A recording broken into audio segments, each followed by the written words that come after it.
胡思乱想，随便乱讲。大家好，我是汉娜。大家好，我是如根小姐。欢迎收听我们的职业访谈特别企划《百工夜行》。晚上的你工作吗？这个系列的企划，我们会邀请在晚上工作的朋友，或是要轮班的朋友来跟我们做分享。那今天很荣幸的邀请到阿凯，能跟大家聊聊他的工作。那先请阿凯跟大家打招呼。大家好，我是阿凯，我的工作是船员，商船船员。好，那想要先请阿凯用简单的一段话，让我们这些平民百姓知道船员是什么？是年薪100万航海王，还是自己的晚餐自己钓？我是在商船上，就是商是商业的商，商船上工作。那我们的工作就是货物运输，我们不需要自己钓自己的晚餐，就是船上会有人帮我们煮。那我们就是游走在各个国家运货，这样。游走在各个国家运货，这样子你们是可以四处旅游的意思吗？理论上来说是可以四处旅游，就是在疫情之前，但疫情这3年。为了防疫考量，我们这3年是只能待在船上，是不能下去观光的。这样听起来有点辛苦欸。你们明明都到各个国家，但都不能下去，这样有点像是在坐牢的感觉吗？有一些人会自嘲说在蹲水牢啦，以前可能就有这个说法，但在疫情的期间，确实就像在蹲水牢。好，那所以大家对于船员有一个小小的认知，就是可以在各个国家间走马看花，然后运送，还有不需要自己钓晚餐。那想要请阿凯跟大家分享一下，说你这个工作表定的上下班时间跟实际上上下班的时间。上条船我的上班时间，因为有时候不确定会在跟哪一个班，那我上条船的时间是早上的8点到12点，跟晚上的8点到12点。所以你在这条船上的工作时间就会固定是这样，你们不需要做变动的吗？有时候会看情况去调整，就是可能像是进出港期间，你的同事已经超时了，那有机会就是你出来替他顶一下。我想要了解一下，所以进出港是大家都要起床的意思吗？因为刚刚听起来是有同事会超时，你就需要出来顶，所以这个时段是需要很多人力的时候吗？对，基本上船上一条船20个人左右。那在进出港期间，除了大厨，因为他要煮3餐，其他人所有人都要起床。这样听起来，你们的睡眠时间其实也是被打断了吧？你们会在固定的时间进出港吗？还是其实你们都一定会算好，每天早上8点进港，5点出港这样子？其实不太会，因为港口是24小时运作的，然后像我们的船期是非常不固定的。如果前面那一条船提早1-2个钟头，或是延后1-2个钟头，我们就是只能所有人都在那边等。好一点是我们可能提前会收到通知，那如果情况糟糕一点是，我们可能所有人都起床了，才知道我们接下来会晚1-2个钟头进港。这时候回去睡觉也不太对，就所有人坐在那，然后等着好，我们什么时候进港？假设那个船就是提早需要进港的话，那你们会就是需要临时就大家赶快起床这样子吗？会，然后我们通常会跟甲板的话，航行员都在，就是每个班在他当班期间收到通知的话，是还不需要叫很多人起床，就是我们会先叫一部分的人，我们在驾驶台会先叫一部分人起床，然后机舱会再叫一部分的人起床，然后等快要进去的时候，再广播通知所有人，就是可能船头船尾准备，就是我们可能进去要带拖船这样。这样我想要问一个额外的小问题，因为听起来你们的休息时间都会突然被打断的感觉，会不会有人有起床气啊？就生气说干嘛把我叫起来，然后等起来才又发现还要2-3个小时才进港，然后就不高兴。我觉得这个行业做久，其实就会蛮习惯的，因为这个东西也不是说谁能控制，不是说船长能控制，或是说码头他能控制，他可能今天原本跟我们说好6点可以进港，但是实际上那个柜场那边就是稍微有点延误，那可能延误了1个钟头、2个钟头，然后导致我们这班也延误，这是很常见的。我觉得不算构成会让你生气的理由，如果你这行干久的话。所以听起来是菜鸟有可能因此生气吗？就是要干久才可以明白人在江湖身不由己之类的。菜鸟敢生气吗？那菜鸟应该也不敢生气啊。那阿凯跟我们分享一下，你们工作主要的内容有哪一些？那平常你们觉得最辛苦的地方有哪一些？如果是航行期间的话，我们就是开船，然后标装到别人，浪船，然后照着我们预计的航路走。开船大概就是这样子，没有说很困难，就像是你平常开车一样。那如果是码头期间的话，我们可能要注意货物的装卸进度，然后像我之前是在货柜船，现在也是在货柜船工作。那我们可能说去看一下冷冻柜啊，或是危险柜，它位置装的地方有没有正确，然后检查一下它柜子本身的状况。这种特殊货柜的话，这两个航行跟码头班是固定的班表你去轮。但是如果遇到说像刚刚讲的进出港的话，它就是不固定。然后再来的话，可能是你自己的业务，就是我们除了轮班之外，可能还有一些自己分内的工作要完成。像我的话是可能巡视一些消防灭火装备啊，或是求生装备。码头期间可能可以做，但是在航行期间，你不太可能在驾驶台，然后跑去什么船尾看看你的东西，这是不可能的。所以都是用下班时间自己去看。好，那想要问一下阿凯说，在这个工作上，你有没有遇到什么让你印象深刻的故事啊？印象深刻不只是开心啊，难过啊，或者是觉得很感动的，都可以跟大家分享一下。我觉得有一个比较有趣的是，我今年跨年的时候，我们刚好人在那个国际换日线上，大家可能对播时间啊，就是播快1小时啊，时区变化有一个概念，但是可能大家都没有想过说，我今天会不会过2个同一天？因为我们可能一般坐飞机，可能你这边起飞，然后飞到另外一边，隔天或是同一天再过剩下的半天。那一次的经验是我们是要过换日前，可能是12月31号了，隔天就会变成是1月1号，照理说会变成1月1号，但是我们又跨过换日线，我们又再往后拨回了一天，因为我们从那个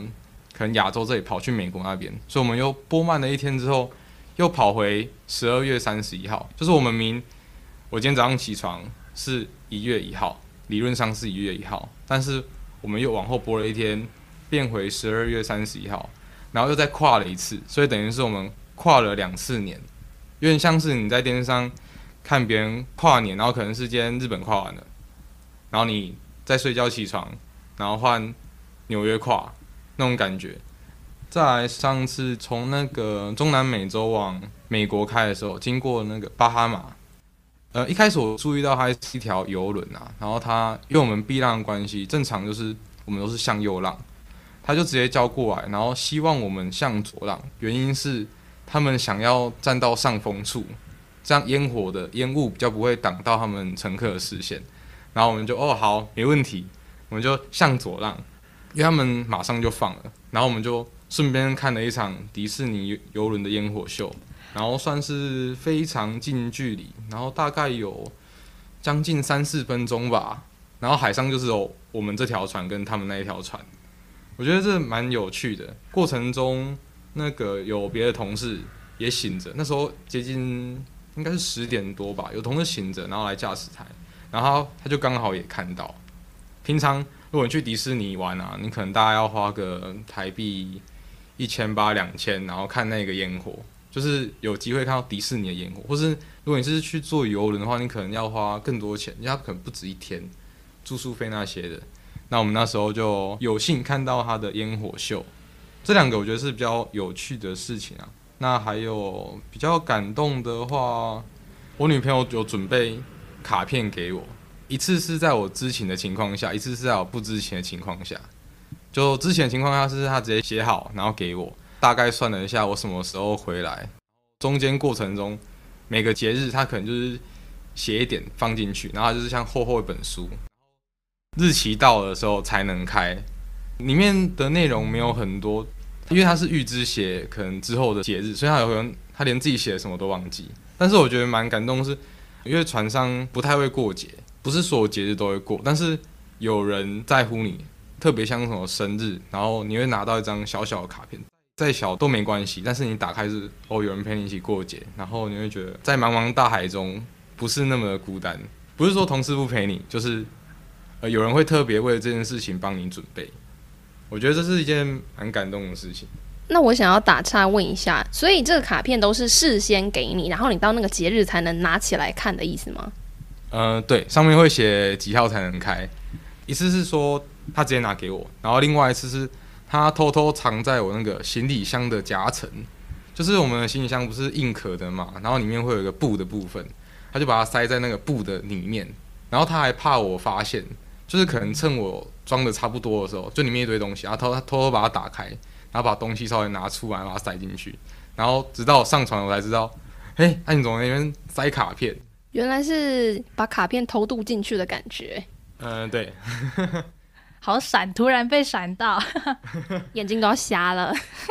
然后如果还要说的话，我觉得船员这个工作都是在外面嘛，就是你们要随时随地陪着你的家人。身为船员，一些重要的时间我们会尽量能参与就是参与。像是有一次我在船上，然后我们的三管的老婆大人生产，因为刚好我们那段期间是在离岸很近的地方，我们在那边下锚，刚好有讯号，然后就马上跟家人连线，及时的陪产。我相信如果这个产没陪到，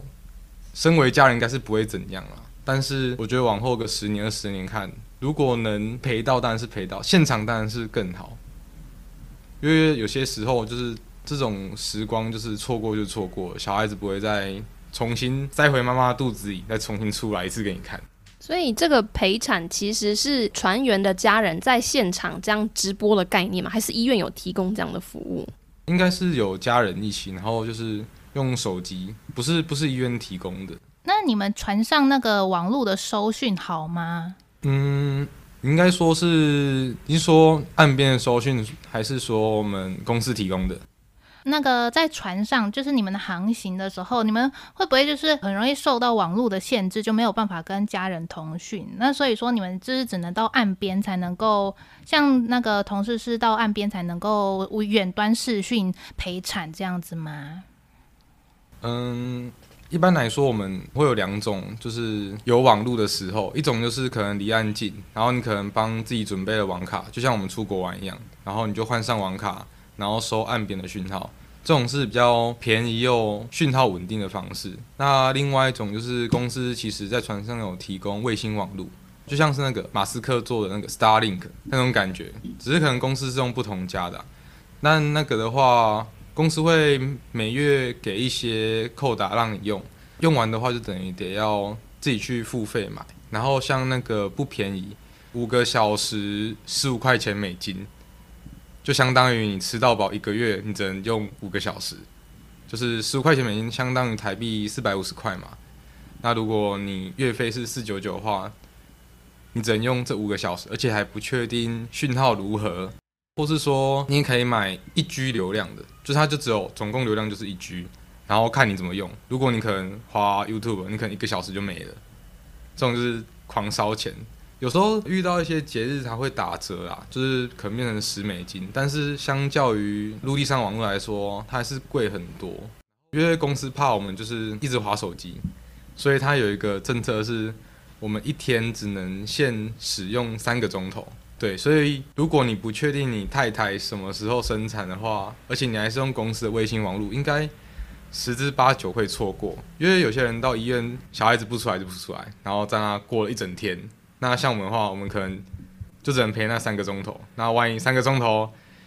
这个小朋友还不赶快出来的话，我们就只能说哦，不好意思，错过。那我想要问说，你刚刚讲的是说，如果流量拿来看影片的话，很快就用掉。那如果是视讯的这种电话呢，是不是也流量耗得很快？跟单纯只是语音的电话比起来，还是其实网络的流量都差不多？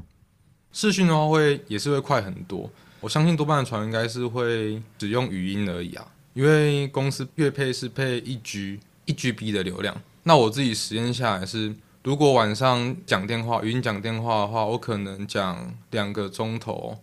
耗20几 MB 吧。如果你要每天都讲2个小时的电话，你不去划其他东西，1G 的流量算是勉强够用。所以看来在海上工作，除了运送货物，还有另外一个就是要会计算我讲话，还有我跟陆地上的联系，也是需要一些成本的。每个人都变成流量精算师。对，然后还要注意一点是，因为我们如果是跑就是常常播换时区的话，你要注意到你的家人现在跟你的时区差几个小时，然后你要算说，他现在下班了没啊？或是他可能吃饱了没啊？或是我现在打过去，他根本就在睡觉，所以这个你要考量进去。那你们的家人会很困扰吗？就是也不晓得你的船现在到哪，也不晓得你现在的时间跟我们是一样的。有什么方式你的家人可以知道你的船现在是什么样的时间吗？还是只能你告诉他们，他们才晓得？应该只能算我们跟他们讲，他才晓得。如果那条船是在离岸近的地方，那有些岸上或是网页版的船舶追踪系统，它可以找到你船位置，你大概可以知道它这条船在什么时区。但是我是跨大洋，像是过太平洋的话，上面就不用那种资料，上面就只会留这条船离岸最近的时候，最后一次显示资料是什么时候。但是中间它过太平洋的过程，它不会有任何资料。我可能要跟我的家人预告说，我今天要播快1个钟头，我会比你们再快1个钟头。那我们现在相差8个钟头这样子，要先事先沟通好。那阿凯，你刚才有提到那个三管，它是那个远端陪太太生产。那三管是你们船上的什么暗号吗？我们是简称啊。如果是照级别分的话，我们分成甲级跟乙级船员。甲级比较像是给指令去请乙级船员做，乙级就是收到甲级的工作内容，或是我们请他们帮忙手，他们才会去做。多半的甲级之后都会是管理级，像我在船上的职位是3副，那我再往上升就是2副，再升上去就是大副，再来就是船长。3副、2副、大副、船长是属于甲板部门。那刚刚提到的3管是3管轮，然后3管升上去的话是2管轮、大管轮跟轮机长，他们负责的部分是船舶上各个东西的维护。他们工作内容我觉得非常的困难及辛苦，就是非常敬佩他们。那你觉得在你们是称甲板部是不是？甲板部跟这个机舱部最大的差别是什么？简单说的话，一个就是开船，那一个就是修船。然后开船的就会在驾驶台，就是大家很常看到那种在驾驶台喝咖啡，然后看看海面，看看别条船。那如果是轮机部的话，他们就会在机控室，通常是船底，已经接近船底的位置。然后他们那边的环境是非常多的管路，基本上你进去的话，你可能跟你旁边人无法正常的沟通，因为机器的声音很吵杂。然后因为你旁边又是很多管路啊、油管啊，或是机器、锅炉、主机那些，它其实那边工作环境温度算蛮高的。然后再加上可能时不时就要清洁保养。很常在机舱看到机舱同仁，他们是身上工作服都是黑黑的、油油的。那这样听起来，机舱部的人好像比较需要做一些劳力活的感觉嘛，跟你们甲板部的比起来。对，我觉得他们算劳力活相对多一点，而且他们可能做的那些劳力活是非常危险的，因为他们有些可能光一颗筏好了，可能就是10公斤、20公斤。那有些大一点的，像什么钢头，我不太确定实际重量，但是我相信有可能100公斤，他们是用天车去吊的，然后他们这样工作环境是非常的危险，可能一个不小心螺丝从高处掉下来，那可能就会砸破你的安全帽之类的，所以他们算是相对出众很多的工作。那想要偷偷问一下，这样听起来比较容易会有一些职业伤害。那机舱部的同仁薪水有高一点吗？还是有什么加给吗？有点怪的是，其实我们甲板算没有像机舱那么劳累，但我们薪水会高机舱一点点。但是机舱有好处，因为他们有多了一些奖金可以去请领。他们可能今天做船上某个保养设备的活，然后那个工作项目是比较复杂一点的。然后可能也比较久，他们可能可以额外请领奖金。机舱的好处是我讲起来就是机舱是非常累的工作环境，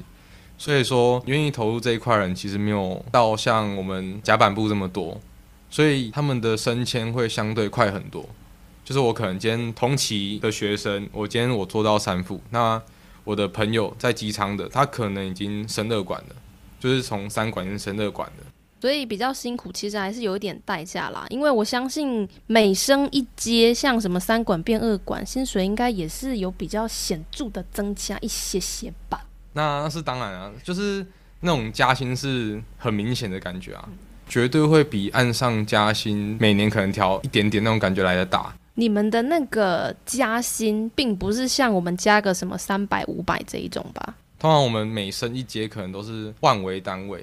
就是可能1万多，可能会到2万，显著有感欸。对，显著有感。所以能的话，大家都会想要升快一点就升快一点。那平常你们航行在海上的时候啊，个人啦习惯都市生活，就是晚上的时候啊，就是再怎么样都一定会有附近的邻居啊，会有灯光，然后那个就是会有邻居的声音。可是你们在海上的时候，是不是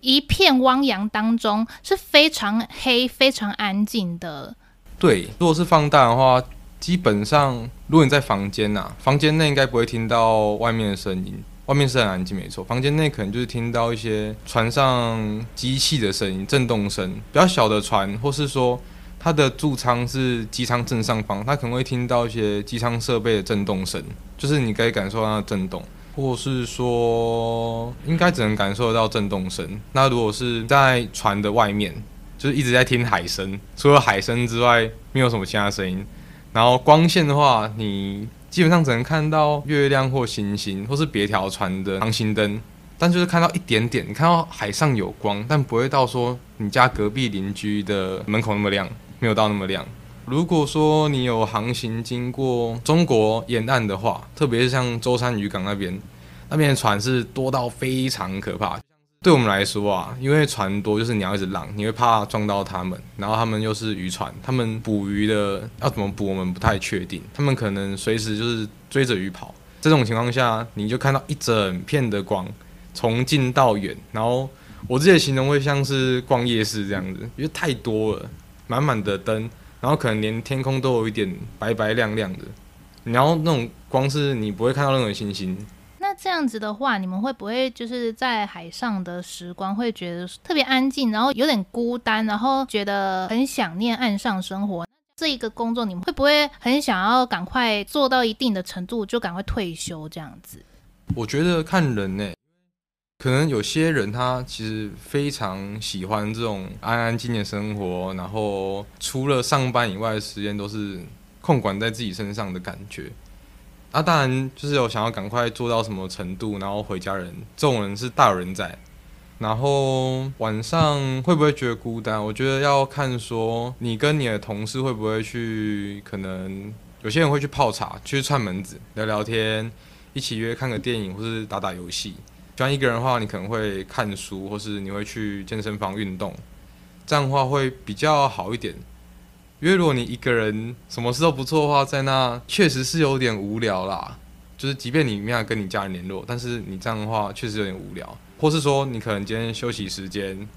你就是用那3小时跟家人联络，或是上 YouTube 看个短影片，把你的流量一次耗完，然后再买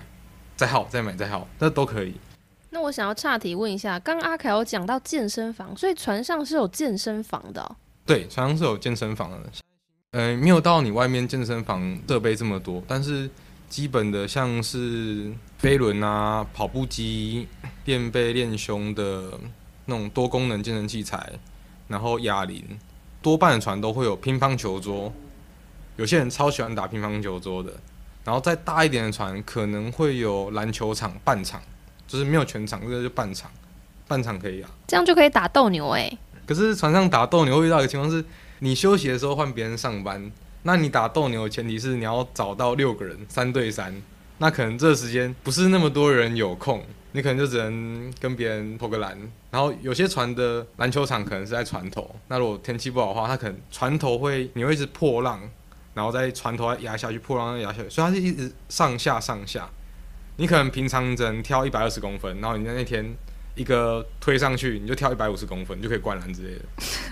这样感觉也是有点危险欸。如果风浪不好的状况下上健身房，是不是其实有一点挑战啊？用起来的感觉是这样啊，就是如果你是骑飞轮，就是你骑在飞轮上，它左右摇摆，其实你不会有什么太大的感觉。但是如果你是跑步的话，你可能跑一跑，觉得怎么越来越往左偏？我明明就是直直的跑啊。你在房间内，你看起来环境都是一模一样的，但是又默默的往左边偏，然后等一下又往右边偏回来。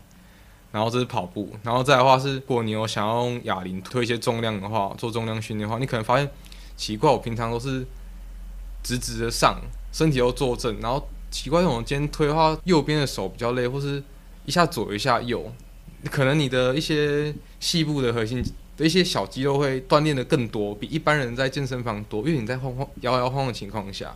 可能你的核心肌群会比别人稍微强一点，我不太确定，但有这种感觉。可是船在晃的时候，你在健身，你不会觉得就已经晕船很不舒服吗？还是阿凯是属于比较不会晕船的体质？我觉得要看哪种摇法如果一般的船是前后摇，就是像大家看渔船这样，它是上下，你的船头是上下这样拍海面的话，我觉得倒还好。如果是左右晃的话，不要太大力，我觉得也是还好。但如果是那种不太规则，可能像是你端着盘子，然后尝试让那个盘子的东西在盘子里滚一圈那种感觉，可能滚一圈之后滚到一半要滚回去一点点，然后继续滚，就不规律的晃动其实比较不舒服的。所以其实还是要看你们航行海域的海况，对不对？并不是所有的海域都会让人家那么不舒服。对，就是要看海况、看季节，然后再的话可能跟船的大小有关，因为船越大的话，其实比较晃不起来啊。但是我是太小的船，它可能随便一个浪它就摇到不行了。有之前我们去那个绿岛玩，天哪，我坐船整个超崩溃，那个晕到只想骂三字经。我觉得吃晕船药都没有用，我去那里直接躺了一天。我们原本要去玩3天，我有一天都躺在床上，非常之不舒服。所以我非常佩服这些要直接活在海上那么久的人们。我觉得像离岛那种船应该算是非常晃的，可能就是比渔船再少一点点，因为他们可能不会开那么快。大多数的商船是非常的稳。你在待久的话，你可能不会觉得晃，但是一回到陆地上平的地方，你就开始觉得怎么好像有一点点晃，因为习惯了这样晃。那刚刚阿凯跟我们分享这个是比较生理上的影响，那想要阿凯跟大家来分享一下说，那这个工作除了生理上让你觉得回到陆地上有一点这个叫什么陆晕吗？那你对于其他的比如说心理上啊、人生观，这个工作带给你什么样的影响？觉得这份工作就是离家很远，我不晓得大家有没有离家很远的感觉，就是可能是出国念书，或是说出国工作，或是你可能只是出差个短短几天，因为我们是很常年的在外。疫情期间可能特别有感，因为我们疫情期间是不能下地的，有些船有靠台湾的话，我们时间够，我们可以选择下地回家，但是疫情期间不行。离家这么久的情况下，我觉得会特别想念家里的一些东西，就是在船上你可能会怀念你休假的时候早上起来可以去遛狗，或是你可以睡到饱然后吃早餐，或是帮家人准备晚餐，甚至连最简单你可以早上跟家人说早安，或是晚上说吃饱了没，今天工作怎样。我觉得这些都是一个蛮幸福的事情。然后在船上的话，你会特别想念这些东西。但是如果你可能一回家，你可能回家个2-3天，这种感觉不见了，因为你随时都有可能讲。那反而这时候家人问候你会觉得好像要回到老样子，又没有什么特别的感觉。所以我觉得应该是会想家吧，离家久的人我觉得会特别想家。果然距离就是美。也有可能啊，就是大家可能常常跟家里的谁处不好，但是你出去跟亲戚就处得很好。我觉得应该有些人会有这种状况。那你会觉得说这个行业有错过的感觉吗？因为前阵子其实也不算前阵子啦，应该是去年的新闻，关于那个3大航运有个什么年终100万，你会觉得你错过这个吗？因为我听说那个好像只有针对陆勤的同仁，海勤的好像没有还是其实海勤的有啊？海勤的也有，就是海勤的算是给你几个月的奖金，我们可能没有像陆勤的可能是30、40这么浮夸的数字，但我们可能加起来有算到几个月啦。然后它会分成2次给，可能一次是年底的时候，然后一次可能是年中，可能6月份左右的时候给。然后会看前一年在船上工作的天数，就是会照一个比例给这样子。但是说有没有到很失望，我觉得也不会，因为我觉得在陆地上工作，它其实是蛮辛苦的一件事情。有的船在外面突然有状况，他马上会跟公司联络，然后像负责人接到电话，他可能就要开始联络，组织一个智囊团来看怎么帮这条船，或是说像在码头啊，有很多轮班人员，他们其实是无时无刻在那边 stand by， 作息也不是很固定。工作可能就是很杂，就是出一些临时的问题，没有像一般上班族就是打卡下班这样子。然后有时候如果遇到船出事，可能是比较少见。那可能今天如果说你的船进港好了，或是可能在港区要临时做检查，很多即便是在台湾的同事长官，他们都可能要跟远在美国的你线上互动，然后随时保持联系。他可能平常要上班，然后下班的时候还要确保大家都是平平安安，没有什么状况。所以我觉得陆勤领这个钱，我觉得没有什么好说羡慕或嫉妒的，因为航运业也是10几年这样子嘛。那我们景气的时候，大家赚钱，我觉得是没有什么不好的。而且可能陆勤他们一般的年，不要说太差，他们可能年终就是几个月。难得一年让他们领一个开心，我觉得没有什么不好的因为海勤其实钱已经比较多了，虽然说我们在外牺牲，在海上比较没有那么自由，然后用时间来换，但是我觉得陆地上的同仁领这个钱是没有什么问题的。那我想问一下阿凯，就是除了工作之外，有什么事情是你觉得很重要的呢？像是你有没有什么梦想，或是你觉得家庭对你影响很大之类的？我觉得我会把跑船当做一份工作，应该说经济上有一定水准的话，日子会确实会过得比较舒服。我家庭算是小康，没有到富裕，所以我会觉得说，那我工作找一份可能薪水比较高的，然后我把工作视为就是尽可能的赚钱。兴趣的话，我可能会当做下班之后或是休假期间再去做的一件事情。至于我说有没有梦想吗？有一些小梦想啊，就是应该说理想。年薪100万对你来说应该不是梦想，是 already 了吧，对不对？对，是 already， 但是别人都觉得说年薪100万很厉害，但是我觉得就是在船上工作就是一分钱一分货，你就是拿时间换钱。因为我们在船上虽然说轮班是8小时，但是有时候就是你得随扣随到。然后你等于是24小时在那里 stand by 的。我之前有算过甲级船员的薪水，然后你去算1个月，然后20小时在 stand by，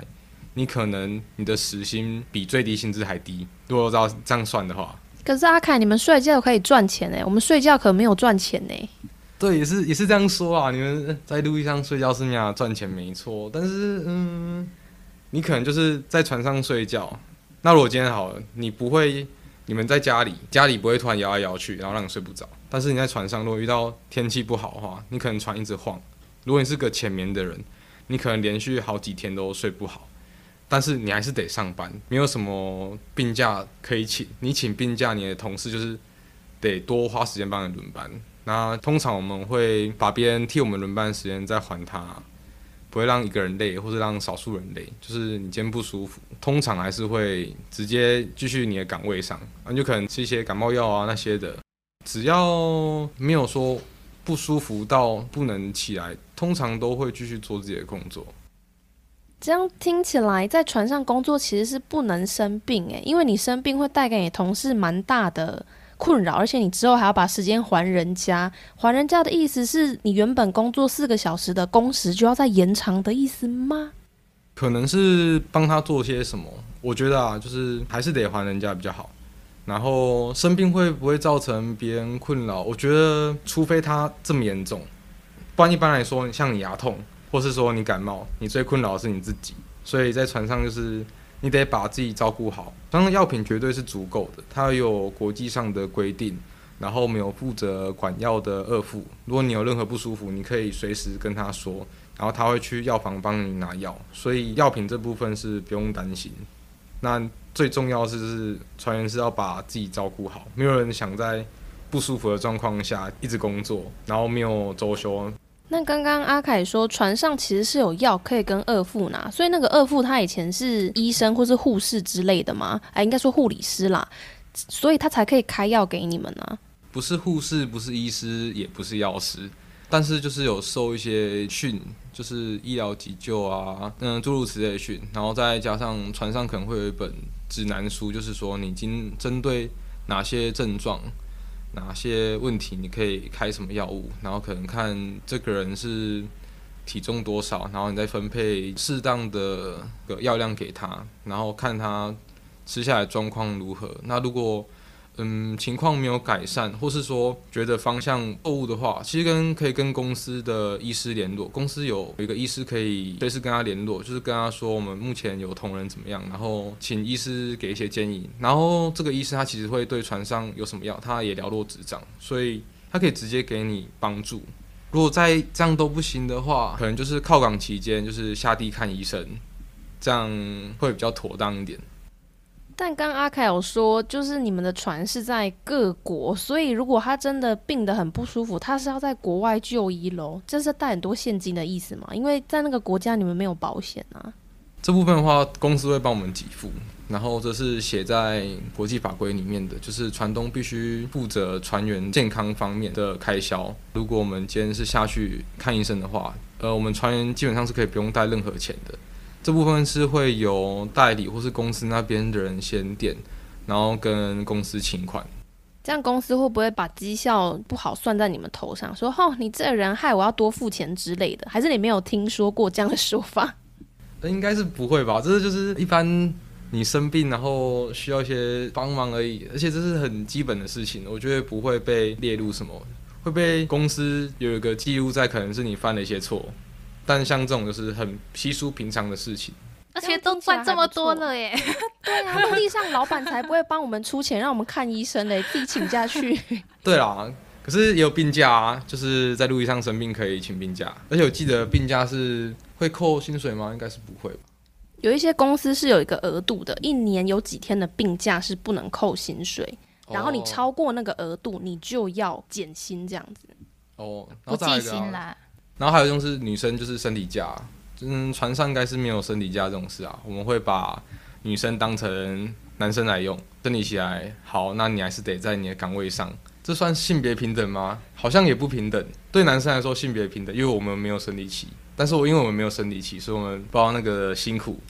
但是在船上工作就是一个萝卜一个坑，就是你今天轮班你就是得照轮，除非你真的也是一样碰到已经没办法起来，或是真的你觉得你没办法工作，你没办法清醒的工作，你可能可以跟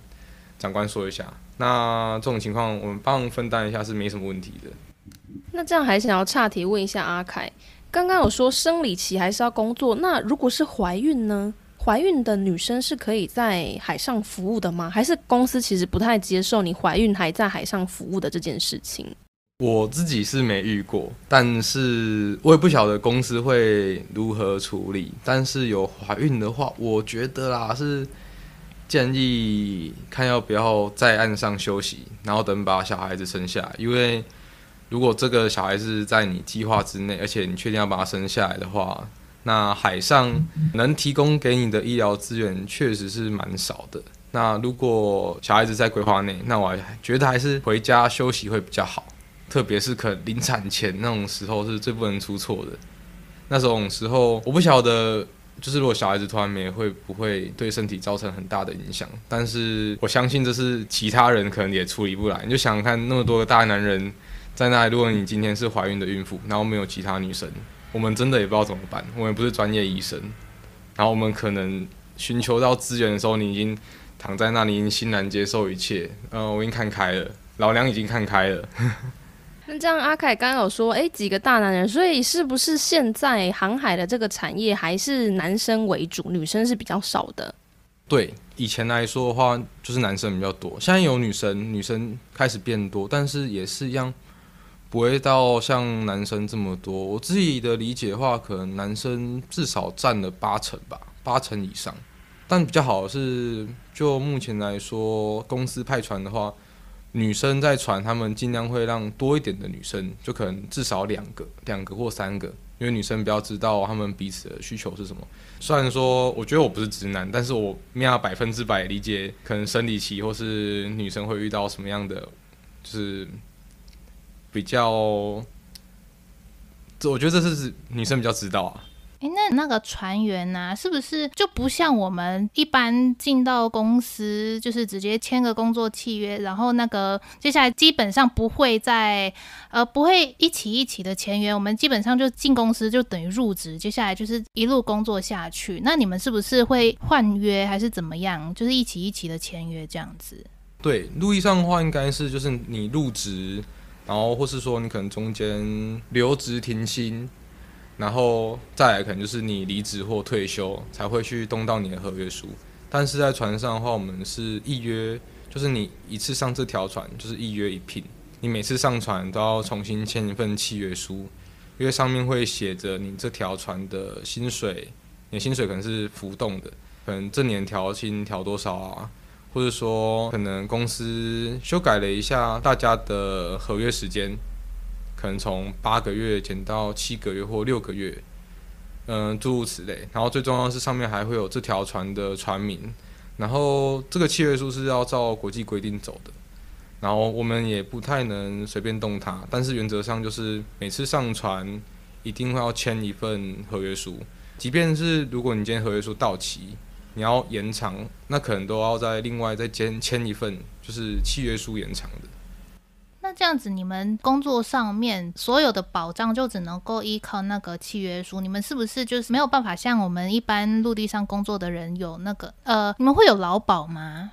这个问题蛮好的。其实我们是有劳保的，但是因为我们的身份是台湾人在台湾公司工作，公司会帮我们保劳保，然后是用我们的薪水集聚去保。但是劳保的话，我的公司是我们在船上的时候，他会帮我们保劳保。那休假期间的话，因为我们是约聘嘛，休假期间等于是没有薪水，那我们可能就得自己选择要在海员工会加保劳保，或是说你什么都不保，就会收到国民年金的通知叫你去缴，所以其实是会有的。但是有些同事可能来自中国或是来自菲律宾，那可能就要照他们那边的法规走。那如果说有其他保障的话，公司其实会另外帮我们做保险啊。除了说劳保以外，还会再投保一般的保险公司。然后像我们做这一行的话，工作风险比较高，所以如果去投保的话，你可能要再跟他说，你是做这一行的，然后要调整一下你的那个职业等级吗？是关于说那个职灾的灾害的那个保险等级吗？好像不是是讲就是你做什么工作，就像是有些消防员，保险公司是不赔的，或是他就不给你保，或者说你的工作危险比较大的话，那可能你要缴的保费会比较多一点。那我们的话就是得跟保险公司提这件事情，然后可能就是我们保费多缴一点才会有那个保障。那船员的工作啊，就是有辛苦的地方，然后也有一些就是额外收获，像是免费迪士尼烟火，这个很赚然后不知道各位听众对于今天的节目啊，对于船员的工作啊，有没有什么疑问，或者是想要跟我们分享的，欢迎 FB 或是 IG 搜寻胡思乱想随便乱讲，留言或是私讯告诉我们。那喜欢我们的节目，也欢迎在 Apple Podcast 或是 Spotify 上面帮我们留下5星评论。那我们今天节目就到这一边咯，胡思乱想随便乱讲，我是如根小姐，我是汉娜，我们下次见，拜拜，拜拜，拜。